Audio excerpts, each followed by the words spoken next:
look like golden. Yeah, we're golden. Yeah, we're golden. Yeah, about to see it shine, 'cause we're golden. If you stand out, 'cause we're golden. Yeah, about to see us glow, 'cause we're golden.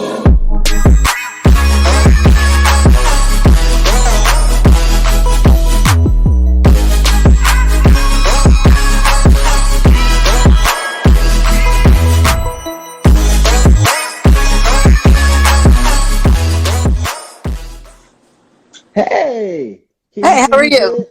I'm good. Are you? Can you see me? Yeah, I can see you. How are you? How are you doing today? I'm doing good. Just kind of like chilling. Went to the gym this morning, and now I'm just kind of waiting for UFC. I know that's right. You do two a day. Do you train twice a day or? During the week I do, but on Saturday I just do the morning time, and then Sunday is just maybe like a walk or a run. Oh, okay, that's good. That's good. I just got finished watching Tyson Fury and Dillian White. Tyson Oh, Fury won. It was a TKO as expected.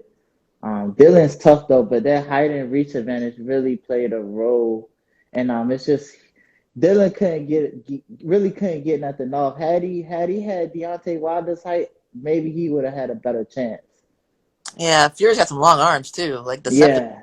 Yeah, yeah, like he's real. No, he's real tall. He's real tall. But how you doing today, Danny? I do appreciate you for coming on. Absolutely. Thank you for having me. No problem. You know, we from shins to shins. I know you. I know right now you currently you still doing your thing with Gamebred Fighting Championships. I was trying to get back on a card with them, but they're just hard to get onto a card with, and they haven't done anything quite lately. I think the last one was number 3 or 4, maybe. Oh, yeah. I understand that. You did phenomenal. You won by submission. That was your first. That was your first time on that card, right? Yeah, it was Gamebred one. I was the first female bare knuckle MMA fighter winner, Yeah, and I won in 2 minutes and 4 seconds of the first round. yeah. That's phenomenal. That's phenomenal. As you going on, who inspired you to really get into mixed martial arts? Was you one of those young ladies who used to get into tussles growing up, or it's just you had a passion for it? You know, playing with your cousins, brothers. What's the origin story behind Danielle Wynn when it comes to fighting? Actually, no, I was like poised to go to school and everything. I went to college and I did the whole thing, and then well, when I started college, I started like gaining weight, and I needed a way to figure out to like still go to school, but still keep my weight down because the freshman 10, freshman 15, whatever they call it, and so I Yeah. started boxing for just exercise purposes. And I was like, oh wow, I can do this like 3 days a week, and I can still keep weight down, go to school, study, do my whole thing. Got into boxing, and then I found out there was a gym in Athens that did mixed martial arts, and I was like, oh, this is cool. And this was after I had watched Johanna versus Carlos Esparza, and I was, Yeah. So oh that was what 7 years ago? yeah, that was Seven, wild. 8 years ago? Yeah, it was Ultimate Fighter, I believe. Oh yeah. That's good. That's real good. That's really good. So now when you look at how things is going for you now, as far as within your career, are you proud? Do you think it's a few things you could do better as far as just like getting yourself out there, as far as training? Like what are some things you wish you can improve on within the next 6 months going into your professional fighting career? I definitely want to improve on like a diet, like a nice like diet and everything, because I actually recently ordered HelloFresh, but it wasn't exactly like what I wanted because I don't have time after I get back from the gym to sit there and prepare like a meal because it's literally they give you the ingredients and you put it all together, you heat it up in the oven, in the pan, whatever. But it was taking me like an hour and a half after the gym just to eat, just to get the food ready. And so I'd like to improve on diet because I've definitely improved on my cardio. I started doing like CrossFit for cardio, and that helped tremendously in my last fight against Fotini Candris. Like I was amazed at myself. I'm like, oh my god, it's the third round. I'm not tired. I'm not tired. Oh my Yeah. god, let's keep That's going.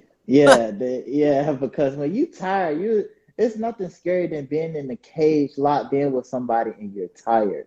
Yeah, That's by far got to be the scariest thing ever. And I know why. It's a saying you gotta put 1,000 hours of training just for one fight. yeah, yeah. basically, and it's just not fight training. You got to do like you got to get that heart going, you know. Do you follow a dietitian? Do you have a nutritionist, or just do you follow anybody regimen, probably online that you just look up and search, or is this just all on yourself and you just try to do different things? No, I just do it on myself. I mean, I just do the calories in, calories out thing, and I try to just. I'm not a very food oriented person, so it's like I don't really care about good, like tasty food. I just want it to be good for you. So I'm okay with doing chicken breast and vegetables every day. Like I'm perfectly fine with that, and that's pretty much Yeah, what I just pick a vegetable, pick a meat, and put it together and call it a day. And that's good. I was getting a little tired of it for like a little bit. That's why I tried to Hello Fresh, but I'm not cut out to sit there and sit there and chop up vegetables and like I just can't do all that. What's one of your cheat meals? Mexican food. Mexican food. What about dessert? Oh, actually, I don't eat dessert. I don't like sweets. I don't like Oh, sugar. you don't eat. So you got the most important thing, down pat, because most times when it comes down to it, sugar is everybody's weakness. It's even my weakness. I love sweets. I'm not really of a salt guy, but sugar is really like I just had some Oreos and ice cream like 30 minutes ago before I got on. So yeah, sugar is majority of the world's weakness. See, I don't really like sugar because I really care about my teeth, and I feel like I can just feel the sugar just breaking down the enamel, and it just drives me crazy. So I just. Yeah. Nah, I understand that. I try to eat sugar only on the weekends, though.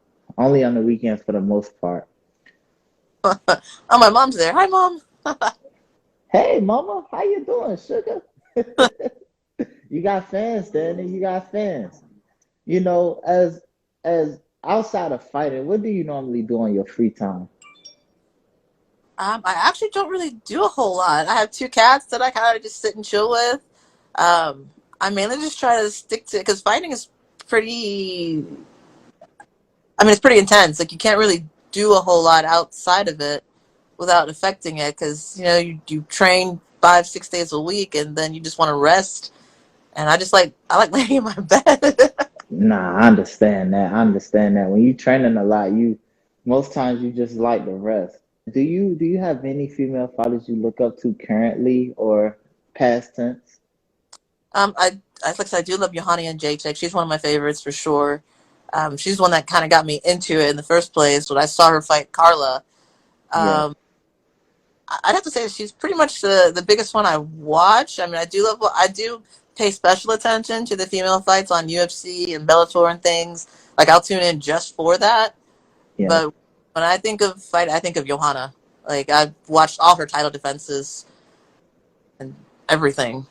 Yeah, it's crazy. I was one of those guys. I love how everything has evolved. I wasn't really for, now I'm gonna say this carefully.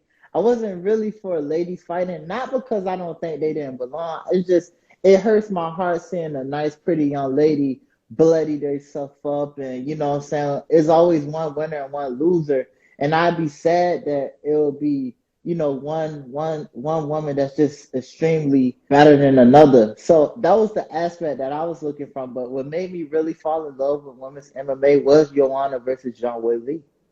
When I Oh, watched that fight, that's ooh. one of my all-time favorite women fights. That won Fight of the Year in what 2020. So when I look at that fight, I'm like, yeah, I see why they belong. Honestly, I think they should, if they fight again, which has been said, I think they should headline that card. I don't Oh, think I don't think no card should. I don't think if they fighting, they got to headline that card. They have to. yeah, that was a good fight. They both went in there, went to war. Like, oof, they both wanted that so badly. And Carla Esparza, she got a fight coming up against Rose Namajunas. How you see that fight playing out? Ooh, I don't know. Rose is really good on the ground, but Carla's a very good wrestler. So it's like, who's gonna do it better that night? Yeah, In my yeah. opinion. It's a toss up for me as well. Carla Esparza is currently on a 5-fight winning streak. Um, Rose is she got the belt back, from John Wei Lee, and then in her last fight she showed how she was good on the ground as well. So as well. So I'm really curious to see how this matchup play out. And then plus they the one who started the division as well. So it's like going round and around. It circles right back to them. Yeah, I'm excited. I can't wait for that. I think it's like 3 weeks away. Yeah, 3 weeks away. Now, long as Rose Namajunas is champion, it's really gonna be hard trying to get that third fight with Joanna and Jean Wei Lee. Who else do you think she can match up with in that division? Ooh, See, it's kind of she kind of in an iffy spot because she already done beat the two best contend women in the division. Joanna and Jean Wei Lee. yeah, that's a difficult one. I don't know who I would see. I mean, I think they need to do like a maybe like a title contender. Like it would. I mean, there's just so few women. It's just that's Yeah. hard. And yeah, that's definitely hard to say. I Um, understand that. Is getting to a major promotion the end goal for you, far as like the UFC or Bellator or PFL or anything that's on the national level, higher level where it's recognized all around the world? oh yeah, I would definitely love to. Like that'd be great. That would definitely be the end goal, and I'd love to call somewhere home and not just like bounce around from promotion to promotion. But you got to start somewhere, right? Yes, yes, you do. Do you be traveling, going to different gyms just to spar and train with different individuals, whether it's women or men, or do you travel locally to any specific gyms? Yes, I do travel to a lot of other gyms. Well, my home gym is ATT Team Lima, but I mean X3's invited me over. I've been, well, I'd like to go out of state more often, but it's just making accommodations is a little more difficult. So I usually stay within Georgia, and but it works out. I get a lot of different training partners, a lot of different looks, different environments, and it's just good to kind of like freshen up on just the difference in things, not being in the same place all the time.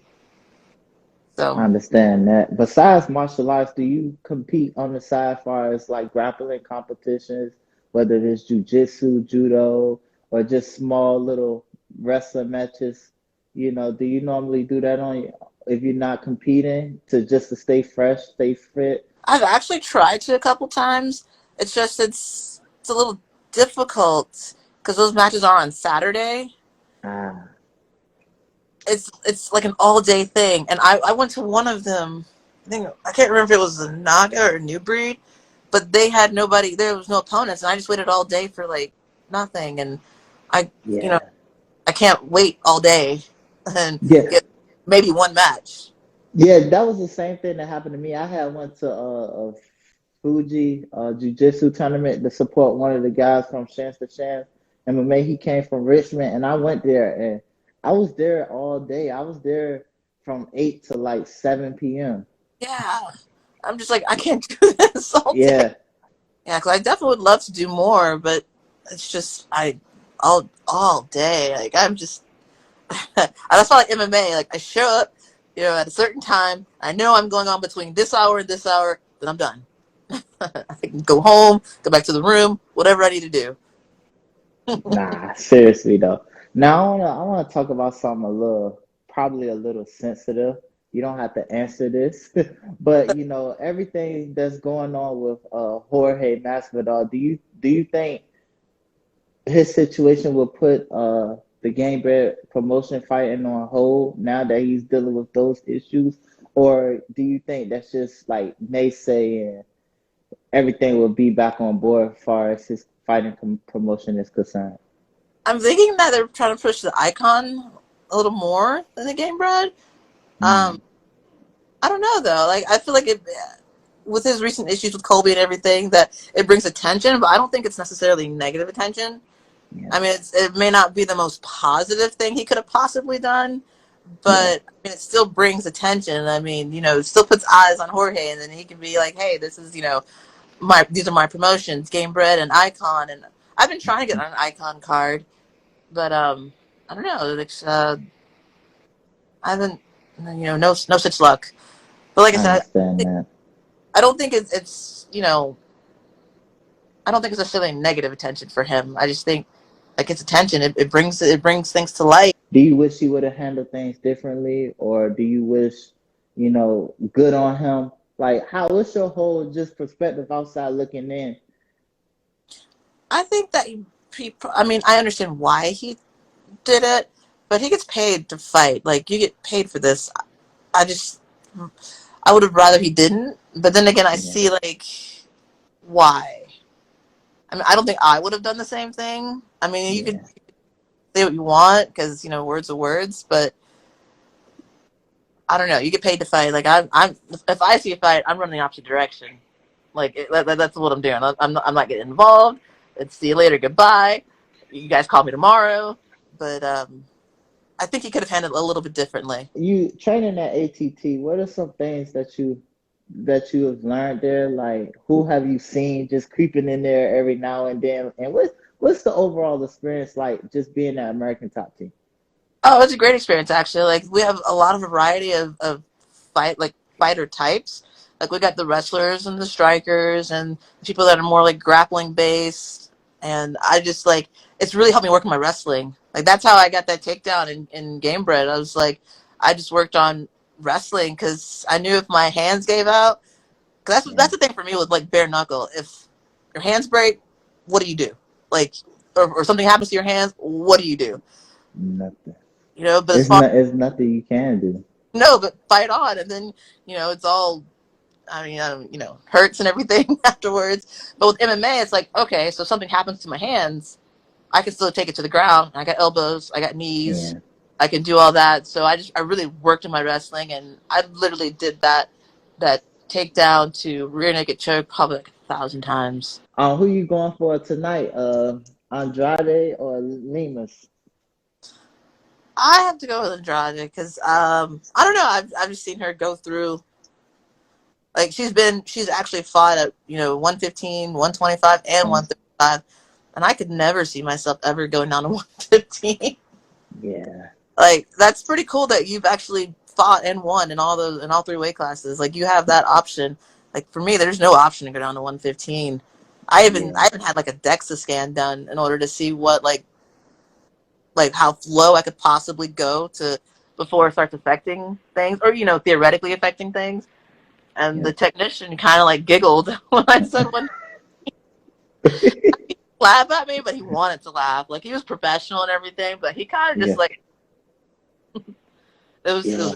pretty comical. Her first fight since going up to 125. Now she's back down. Do you believe being undersized is a thing in fights, or it's just pure skill, or a I think, mixture of both? but I don't. I think it can be a thing. Like I mean, somebody like 115 against like a 145er. Yeah, come on. If that 115er is eating up to 145 or trying to bulk up and get muscle to 145, eh, it could be a thing. But when it's 10-pound difference and it's that low of a weight, like I mean, as you get like lower and to the lower ones and the extra high ones, I don't see much of a difference. It's the ones in the middle where things make more of a difference in weight Yeah, than. yeah. But then there's That's also why. too. hmm Yes, yes. Skills. I thought in that last fight, Shevchenko clearly had a decent size advantage, but she was very skilled as well. Shevchenko's just so well rounded. Like I just like you just I can't believe like I can like she just sits there and just waits for you and just counters everything. It's like you try to do this and she's like, no, sweetie, no, no, no, poop. I do Yeah, that. and she's like what will make her more interesting, and I don't think she'll have to do this, but if she had like this evil persona, like she had this because she's so sweet. Like I watch her interviews. I like the way she speak, and her little dance at the end. She's so sweet, but you never really see her. Well, she does say her opponents, but you really have to be intelligent enough to catch what she's saying because she's really a sweet woman. Based off of what I've seen and when I be watching her interviews, I do believe she's in a league of her own. How you feel about what's her name? What's her name? What's her name? She just fought. This is terrible. Alesso Grasso. How you feel about her climbing the ranks? And just potentially facing Valentina Shevchenko. Do you think by time she fights Shevchenko, she'll be able to, compete with her? I hope so. I really hope so, but everybody says that they're going to, and Yeah. nobody quite has yet. So You it's just know, like, cause Shevchenko, she's in that what I consider where before Amanda Nunes had lost her. Valentina is a chess master playing with checker players. I agree. She's ahead of her game pretty much, and like I was saying, she's in that Amanda Nunes position, where she's just winning all of the time. But that was before Amanda Nunes lost that first to Pena. But when I look at her fights, I don't see no flaws in her game. I don't. She's a great wrestler, grappler. She's a great technical striker, kickboxer. Only time she lost, and this was a moral victory. She's so good when she fought Jennifer Maia. Jennifer Maia won one round, and that was like a big deal because that's how good she is. Winning a round against Valentina Shevchenko is an accomplishment now. And she's in that league. I'm curious to see who will be able to at least compete with her to the level of where, okay, we got to do that fight again. Because everybody she fought in the last 6 times, those fights been, okay, one and done. All right, come on back. So I'm excited to see her. I think there's a lot of talent at 125. yes, I agree. And she's not worried. She's just so cool, calm, and collective. Not really nervous. Just okay, it's a fight. I know I could get hurt, but Do you we're think that do you think that loss to Amanda Nunes kind of because everybody don't want to see a trilogy fight. And by the way, I thought she won that second fight against Amanda Nunes. I thought she won that second fight. Some people say, nah, she didn't. Some people say she did. Amanda Nunes lost to Juliana Pena. Do you think that kind of derailed the potential hype for Amanda Nunes as far as like potential trilogy matches? Or what's her name? Kayla Harrison fight. When this those fights and those high profile fights that we all want to see, like the Tony Ferguson and the Habib fight, but then Justin Gaethje battered him, and then Habib did what he did to Justin Gaethje in like 2 rounds. And that, how you feel about those moments when it's fights like that are spoiled because of a loss? Do you think they it derails the hype or no? I think it's different for men and for women because there's so few women that there's only so many matchups you could do for women. So it's like we're still hyped to see it to see it still. Like we still want to see the fight because it's just like who else is gonna do it? Like who else? Well, whereas the men, you don't have an endless pool, but it's definitely a Yeah, lot larger pool to draw from. It's like oh, we get a little more like disappointed and oh, that sucks kind of feeling. Whereas the women, it's just like oh, that sucks, but who else is there? Like, I what do understand you, that. Yeah, it's not that many women fighters, you know. Although I do believe there are options for if you're a champion, there's always going to be new contenders. There's yeah. always going to be somebody climbing up in the ranks. But beyond fighting, what's your ultimate end goal as far as when you put the gloves down, when you finally become a champion, a multiple division champion, and you just like you thinking about coaching? Are you thinking about I'm real thinking estate or anything? of real estate.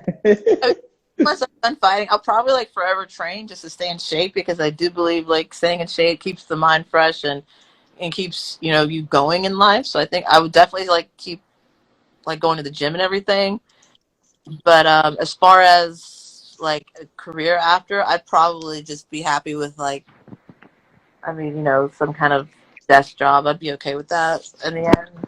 It's fine. I got a bachelor's degree already, so I could pretty much apply somewhere. But I just want to see how this fight thing is going to go, see what I could do, and I don't know, make a run for my money for the most part. College is really it's really hard. Nobody understands the college struggle. Unless you go to college, everybody think college is really easy and it's just you can all you got to do is no. It's very complex and writing 10-page papers and then having to be up and make the 8 o'clock class is really hard. It's not easy to do. Yeah, it's definitely. I'm not an early morning person, so that was definitely difficult. I can definitely see the grade difference between like an 8 a.m. class and like a 12 class. So, but I feel like that was a good thing to do because I had something to fall back on eventually. So when they found out that you was becoming getting into combat sports, becoming a fighter, how did they take it? Oh, they were behind it. They were okay with it. It's just they're just okay. That's fine. My Have mom, you have you huh? yes. I'm I went sorry. up to every single one of them. The only one she didn't come to was the Gamebred one because it ended up being short notice. Like I literally found out probably like 10 days before. Oh. Like, oh my gosh, yes, yes. Number one, the first one. Yeah, nah, it is expensive. Oh yeah, definitely. Yeah. Yeah, but they come to do that. Was your mom ever nervous to see you fight? I'm sure she's probably pretty nervous sometimes. But I mean, there's a ref. It's not like it's a street fight, and the ref will stop it if anything should happen. And I've Yeah. never been like TKO'd or anything, or KO'd That's for that matter. that's good. That's real good. How you feel about stuff like street beefs? You know those fights where people fighting on the streets. I, I mean, to each their own. I would never do it because I like having the fact that I have like insurance backed up if something were to happen in a fight. Whereas the street beefs, you're on your own. Like Yeah. if you knock out a tooth, if you break a leg, break an arm, I don't know, something happens, you're There's no responsible. liability. You out there on yourself. It's crazy. A buddy of mine was telling me I should go down there and do some journalist work with them, and he was telling me how he was thinking about fighting, and he was like, "All you gotta do is sign up." That sounds so dangerous. Just That sign, is crazy. just sign the dotted line here that you won't sue, that you're okay, whatever happens. Yeah, I don't know. I'm all about the sanctioned fights. And, Yeah, sanctioned fights are best. I encourage everybody to do sanctioned fights for your safety and to be covered and medically. Because yeah, if you get punched in the face in the street, you gonna have to sue to really get some benefits or really see a positive outcome, opposed to just doing it the right way, the professional way. You'll be able to you'll I be able to be covered. I don't know if you could sue. If you sign that dotted line, you sign something saying that you relieve all liability from the host who's hosting over the street thieves. I mean, I don't know. I don't know. Contracts hold up well in court. Yeah, nah, nah, nah. That's crazy. I couldn't do nothing like that. Anything I do gotta be sanctioned. It gotta have a referee because when you doing combat sports, it's very important you practice safety. Even though people are hurting themselves trying to kill each other in there, punch them in their face, stab them, break limbs or whatnot, it's really important that you practice safety. And there's certain etiquettes and ethics that all professional fighters must follow to ensure that everybody walk back home to their family to Yeah. in a harmless matter. Yes, I agree. There's definitely a certain etiquette, safety, and a way to go about things. I mean, I wouldn't go to a street fight and pick a fight. Like, it just seems like I don't know, there's so many things that could happen in the street or on a patch of grass or a field. I don't know. It's not for me. I understand that. I ain't gonna keep you on too long. There's a few more things I want to ask. I Oh, do appreciate you again for coming on with me because this is a start for something beautiful to meet with me. Like just like you, I got a degree in mass communications and journalism, so I oh no. want to take that. I want to take that with me somewhere, probably to either ESPN, BT Oh, Sports, anything, anywhere. So I do appreciate you for taking the time out. There's a few more things I want to ask you. First, out of all fighters, out of everybody on the UFC roster, Bellator, any promotion you could think of, which fighter surprised you the most? within this past year? Was it somebody winning a fight, became champion? Who was you surprised by the most? Oh wow, that is a difficult question actually. This year, like, is in 2021 Well, like just okay. or I'll say within 2020 up to now, because a lot has transpired. wow. I honestly have to say, Juliana Pena beating Amanda Nunes surprised me the most. I did Yeah, not. I remember sitting. I was getting ready for the Fotini fight, December 9th, yeah. and I remember me and Diego Lima were talking about who was going to win. I was like, oh, Amanda's got this easy. No big deal. No big deal. I mean, as I was sitting in the hot tub, trying to like cut weight, and yeah, and then it happened, and I was like, did Amanda just tap? What? Like, I wish I had DVR or something for the fights, but I had recorded the whole thing. I recorded my reaction and everything. I was so shocked. I actually was ruined. If you see in the group, Chance to Chance, I actually said she was gonna win. I knew she was gonna win because it just when somebody talk like that, they really believe it. And she was saying from the jump street when she went on Ariel Hawani's show, she was like, I'm a bad matchup for Amanda. She never went against a wrestler like me. That lady Carla that lady what's her name? She beat her. I hate when I have brain farts like this. But she beat her bad. She beat Amanda Nunes bad and oh, Juliana Pena. I know. Kat Zingano, yes, Kat Zingano. Yeah. She was like, when I was a terrible matchup for her. See, I beat Kat Zingano, and Kat Zingano you see what she did to Amanda? I could do the same thing. And I was like, at first, this girl, I thought she was crazy. And Yeah. then when I look at, and then when I look at her fights, like when she lost to Shevchenko, I was like, and she thinks she can beat Amanda. And then when she lost to GDS, Jermaine Duranamy, and that was her first submission win, against Juliana Pena. And then I'm like, huh? She thinks she can win, but then when I saw that she won, I was just in shock. So like, how you think that rematch gonna play out between those two? I think Amanda will be more prepared. I think like having a child or with her partner or their wife, kind of Mhm. like I mean, she got into the family life where Juliana Pena had been a mom for a good minute, and taking the time to already take care of her kid and get used to the whole mom and fighting thing. Whereas Amanda, Yes. she's excited. You know, a new chapter in her life, and it just might have gotten a little bit in the way of training and what she could have done. And I just think it was a bad day for Amanda. I don't. I think it goes Amanda winning the next time. I really do, but we'll see. Yeah. What do you think she'll have to adjust and make some things? Because one of her biggest one thing that I saw from Amanda in that fight was I think she was just trying to she was anxious. I saw that she was anxious.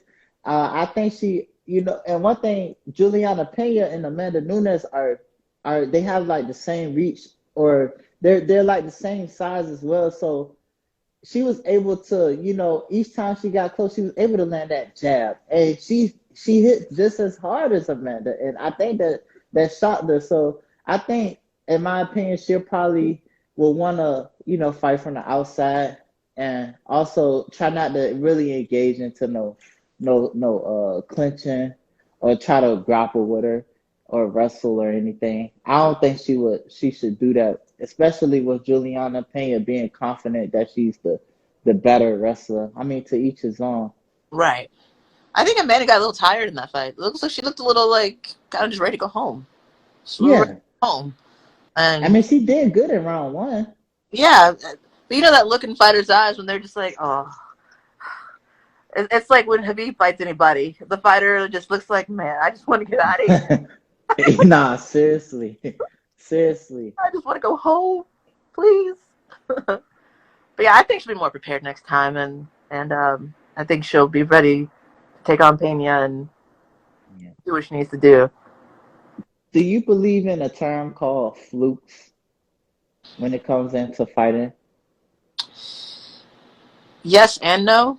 I mean, yes, like you could close your eyes and wing a punch and, you know, maybe hit somebody, but no, because I think that you prepare for that. Like if you're getting lit up, you really don't see anything, and and you throw a punch, you're used to throwing a punch when when something's happening. You're not sitting there just covering up. You're just ready to bite down the mouthpiece and throw back, even if you get Yeah, still get hit or miss.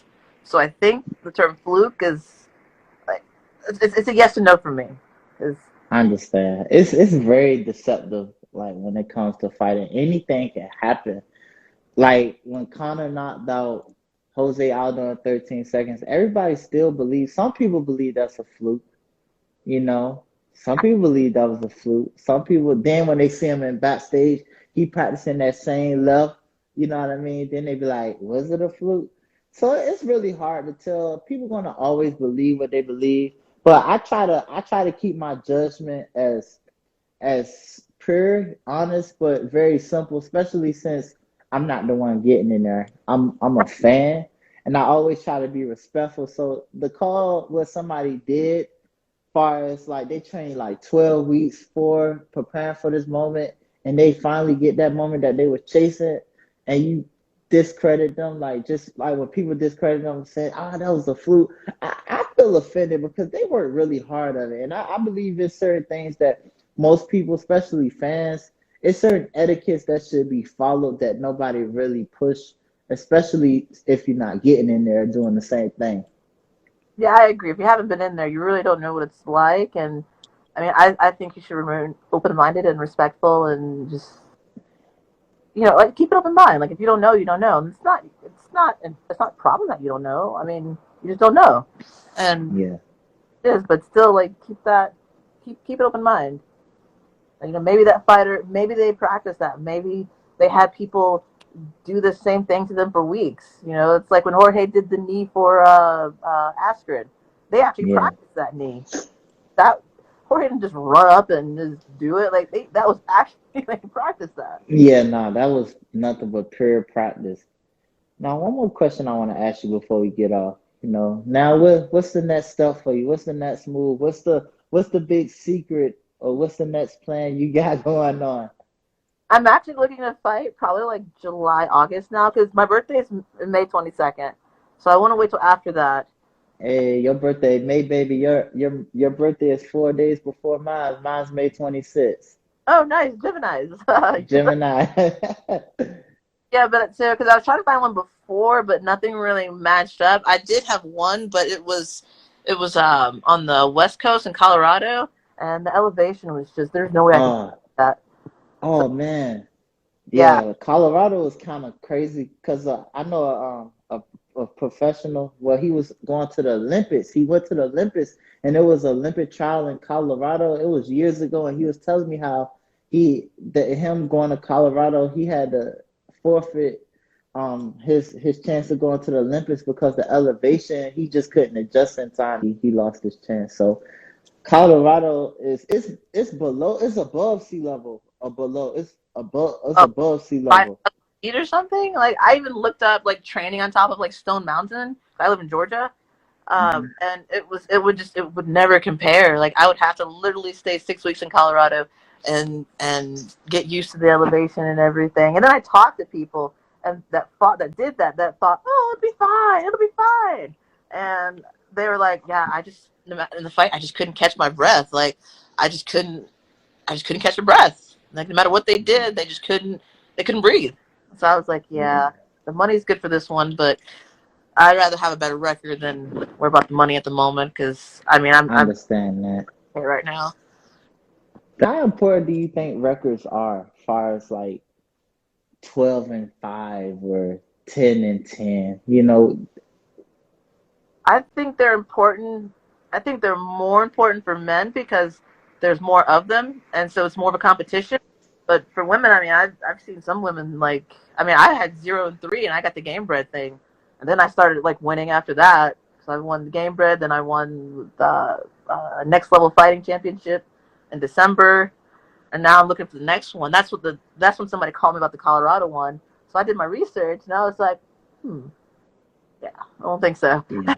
because the money was good. Like it was a good offer, but I'd rather have a better record because the money's gonna run out. You know. I understand that. I understand that. And it's good that you prioritize, when you want to pick and choose a fight or when you want to just, hey, I'm gonna sit this one out. I look at somebody like Kevin Holland.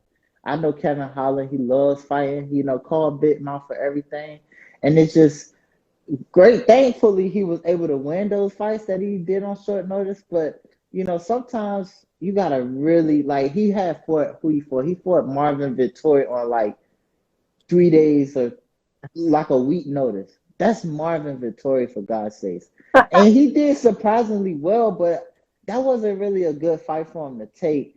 So how important you think it is for fighters to really, because at the end of the day, this is your career. Anything can happen in a fight that could take take notches off your career. Yeah, I think it's important to pick a good match, but then again, I also think to get great reward, you got to take great risks sometimes. Yeah, So I that understand. like a door opening for him for something else. Like Gamebred for me, that was definitely a risk. I think it was like 10 or 12 days I did it, which is not 3 days, but still, it's like I just did my first bare knuckle as MMA. That was a crazy ride for sure. I didn't get my nap the day before. But yeah, I think it's important, and I think you have to do what's best for you. And where some people would just jump into anything, I think people sit back and think, is the risk like better than the reward? I mean, is the risk worth the reward or not? So I I understand that. really consider that. All right, before we get off, was there any final remarks you would like to say to your fans out there? Because you have plenty of fans, even if you're not fighting on the big stage, you got plenty of fans. I'm a fan. I'm gonna be following your career for a long time. Did you have anything to say to potential up and coming young women fighters, young men fighters, or Well, any fighters in general? I do want to say, thank you guys for watching me. I love it when you guys tune into my fights and everything. And I definitely appreciate it. It definitely pushes me forward. And, I definitely thank my teammates and, my parents for giving me the opportunity to do this and everything. And the people that come and support. And I even had support in Myrtle Beach where, like, I didn't even know anybody or anything. Um, and to, like, younger fighters, I would say, stay an amateur as long as you can, as long as it makes sense. Because once you get to pros, then it's there's no going back. Sure, just get all your practice, take risks, lose, you know, do things that you probably wouldn't normally do in amateurs. Because once you get to pros, then it's more of a consequence for your actions. So that's all I would say. All right, there you have it. Thank you, Danielle Wynn, for coming on. I do appreciate you. I'm about to get ready to tune into these fights just like you. And I'm gonna talk with you on Shins to Shins as well. So be on the lookout for that. I do appreciate you. I hope you have a great day and good luck on everything in the future. Thank you. You too. Have fun. All right.